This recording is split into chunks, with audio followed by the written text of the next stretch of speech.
في قبل نهاية السنة بتحصل كارثة إنسانية بيروح ضحيتها أم بريئة، وده لأن في يوم السبت 1 ديسمبر مديرية أمن القاهرة بتجيلها بلاغ من مستشفى التجمع الخامس بوجود حالة وفاة لست في الثلاثينات من عمرها، وواضح إن سبب الوفاة هي جريمة قتل، وعلى طول ساعتها بتنتقل قوة من الشرطة على مستشفى التجمع الخامس. وهنا كانت الصدمة لما فحصوا جثة الست دي ولقوا جواها كوارث. علشان نعرف تفاصيل الجريمة دي كمل معايا في الموضوع من أوله.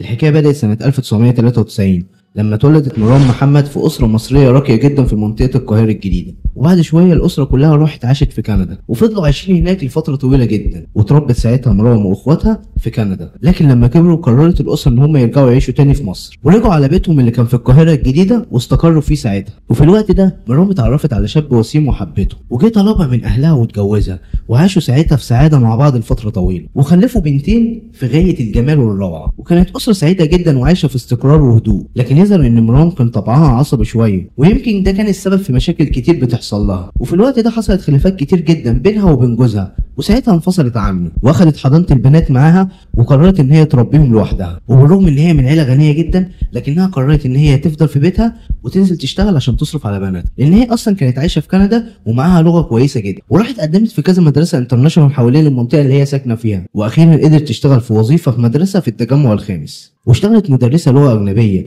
وكانت بتاخد مرتب كويس جدا تصرف بيه على بناتها ويعيشوا حياة مستقرة وتوفر لهم بيئة هادية جدا. وطبيعة شغلها كانت بتقابل أولياء الأمور وكانت بتتكلم معهم عن مستوى أطفالهم في المدرسة. وكان في راجل أعمال غني جدا كان رايح لابنه في المدرسة، ووقتها قابل مرام ومن أول مرة أعجب بيها وقرر إن هو يتكلم معاها. الكلام ده كان بداية السنة اللي فاتت سنة 2023، وبدأوا ساعتها يقربوا أكتر من بعض، خصوصا إن بنات مرام كانوا في نفس سن ابن رجل الأعمال، عشان كده بدأوا يخرجوا كلهم سوا مع بعض. وهنا بدأت تعامل الولد كأنه ابنها بالظبط. وطبعا التفاهم اللي كان ما بين مرام وبين الولد الصغير كان بيحسس الاب ان هي دي هتكون امه المستقبليه، وده لان رجل اعمال كان عايش لوحده مع ابنه بعد ما انفصل عن زوجته الاولانيه، وكان مستريح جدا لما عرف ان ظروف مرام هي نفس ظروفه، وان هي كمان مطلقه وعندها بنتين. ودي كانت من ضمن الحاجات اللي جمعت ما بينهم في البدايه، وانهم كمان كان في توافق ما بينهم في حاجات كتير جدا اللي خلى كل واحد فيهم يشوف ان هو ده شريك حياته المثالي واللي هيقدر يكمل معاه الحياه في سعاده. لكن بالرغم من الحب اللي كان ما بينهم كان في شويه خلافات كده في البدايه، وده لان مرام كانت عصبيه جدا وهو كمان كان عصبي وغيور جدا، فكان بيفسر خلافاته معاها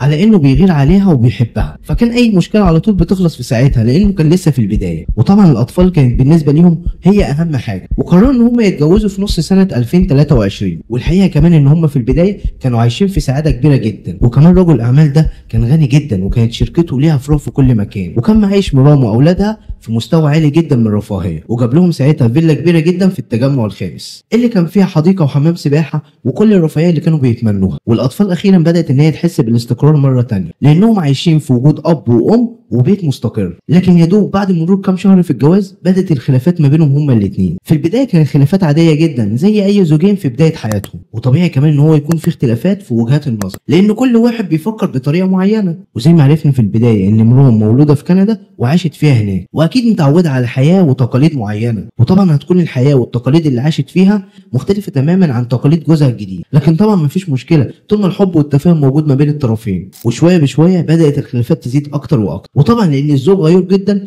كان بيتخانق معاها لما بيشوفها بتتكلم مع اي حد، وحتى كمان لو كان زميلها في الشغل. في البدايه مرام افتكرت ان الموضوع ده كان حب وغيره بس، لكن بعد كده الخلافات بدأت تصعب أكتر معاهم، وبدأ هما الاتنين يتخانقوا بصوت عالي وممكن الصوت ده يوصل لحد الجيران. وطبعا كمان الأطفال كانوا بيفضلوا يصرخوا ويعيطوا، وساعتها مرام كانت بتضطر تسكت عشان خاطر الأطفال، لحد ما في يوم من الأيام قامت خناقة كبيرة جدا ما بينهم هما الاتنين، وساعتها فضلوا يزعقوا ويصرخوا بشكل كبير جدا. وساعتها جوزها فقد أعصابه وبدأ يضرب في مراته مرام وسبب لها كدمات كتيرة جدا في جسمها، وانتهت طبعا الخناقة كالعادة. لكن من وقتها الخلافات والخناقات بدأت تتطور أكتر من أول، وبقى كل خناقة لازم يحصل فيها ضرب واعتداء، طبعا غير الشتايم والاهانات والصراخ طول الوقت. وكل مره بيرجع الزوج يعتذر او الزوجه تصالحه وبينتهي الخلاف، وبعد كام يوم برضه بيظهر خلاف تاني جديد. وبالرغم من كل ده فكانت مرام بتحب جوزها وبتقول ان هو اللي كان بيعمله ده من دافع الغيره، وهو كمان كان طول الوقت بيقول لها ان هو بيحبها، ويخرجوا مع الاولاد يتفسحوا ويتصوروا ويرجعوا تاني على فيلتهم في التجمع الخامس، وبينشروا ذكرياتهم والصور بتاعتهم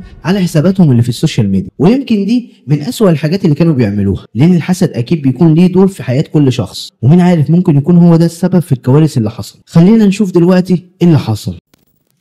في يوم من الايام بعد ما رجعوا من خروجه لطيفه مع الاولاد، مرام كانت راجعه على البيت مبسوطه جدا، ويا دوب عملت بوست على صفحتها لصورتها مع جوزها وكتبت عليها ان ده العالم بتاعي، لكن ما تعرفش ان اللي فاكراه العالم بتاعها هينهي عالمها فعلا، لان تاني يوم بتقوم خناقه كبيره جدا ما بين مرام وما بين جوزها، لكنها بتكون خناقه غير اي خناقه، وده لانهم هما الاتنين بيكونوا متعصبين لدرجه كبيره جدا، وبيفضلوا يصرخوا ويزعقوا في بعض بشكل مرعب. وفجاه الزوج بيتعصب بزياده ويمسك مرام يقعد يضرب فيها بايده ورجله لحد ما يعمل لها كدمات قويه جدا في جسمها. مش بس كده، ده بيبدا يضربها كمان بقوه في الحيطه لدرجه ان هي بتنزف دم وبيغرق الحيطه والارض، لكنها بتحاول تقاومه وبتبعد عنه. بس يظهر ان الزوج ما كانش في وعيه وما كانش عارف هو بيعمل ايه، لان من شده عصبيته بيخنق مرام من رقبتها بقوه جدا، وهو اصلا عارف ان هي ضعيفه ومش هتستحمل ده كله، وما بقاش حاسس بنفسه الا لما شاف مرام وقعت على الارض وبتنزف دم كتير. وساعتها ادرك حجم الكارثه اللي عملها لما شاف مرام ما بقتش تتحرك من على الارض، وشاف الدم حواليها في كل مكان، لكن بدا يطمن لما لقاها لسه بتتنفس، وساعتها افتكر ان الموضوع عادي وان هي تعبانه من اثار الضرب، وقرر ساعتها ان هو يمشي ويسيب البيت لكام يوم، لكنه بيرجع بعد 4 ايام وبيلاقيها موجوده في نفس الوضع ومش بتتحرك، وشالها ساعتها وحطها على السرير،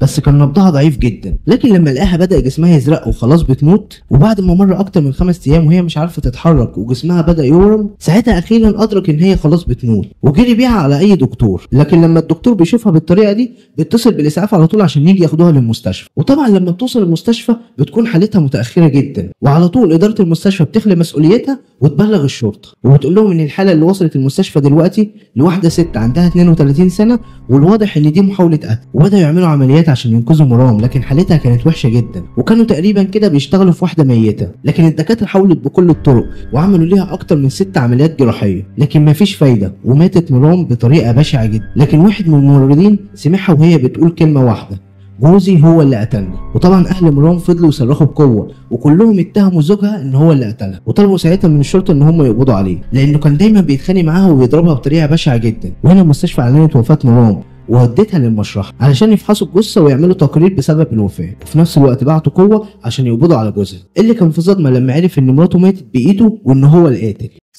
وسبب الوفاه تهتك عنيف في البلعوم تسبب في قطع كبير فيه، وده عمل صعوبه كبيره جدا في التنفس وتورم في القصبه الهوائيه، وكمان كان في نزيف داخلي حاد، ده غير الكدمات اللي موجوده في كل جسم مرام. وعلى طول بيبعتوا قوه على فيلا التجمع، وهناك بيلاقوا التكسيرات واثار معركه قويه جدا، والدم مغرق كل الحيطان والارض. وطبعا بيسالوا الاطفال، والاطفال بتقول لهم ان كان بيبقى على طول في خناقات ما بين امهم وابوهم، وسالوا الحارس والجيران، والناس قالت لهم ان على طول كنا بنسمع صوت خناقات كبيره ما بينهم هما الاثنين. وهنا الشرطه بتتاكد ان الزوج هو مرتكب الجريمه، وساعتها بيفحصوا موبايله ولقوا انه بقاله 5 ايام بيدور على حاجات غريبه زي علاج للاختناق او التورم في كل صفحات البحث على الانترنت. وهنا بيعرفوا ان الزوج عمل الجريمه دي من 5 ايام، وبدل ما بيلحق زوجته سابها لمده 5 ايام على الارض لحد ما ماتت ومحدش قدر يلحقها. فانهار ساعتها وقال لهم ان هو ما كانش يقصد ان هو يقتلها، وانه بيحبها، لكنه كان بيغير عليها جدا، وده خلاه يتخانق معاها كتير جدا، وخاصه كمان ان هو عصبي جدا وهي كمان كانت عصبيه. وفي ليله الجريمه فقد اعصابه وما قدرش يسيطر على نفسه،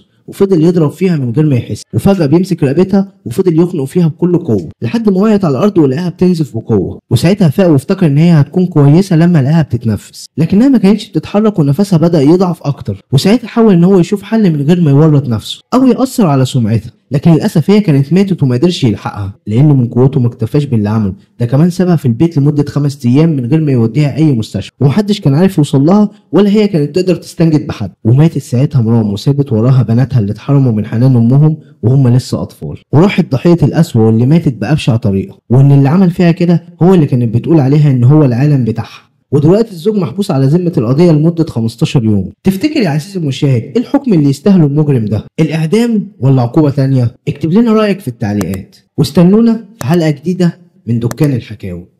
سلام.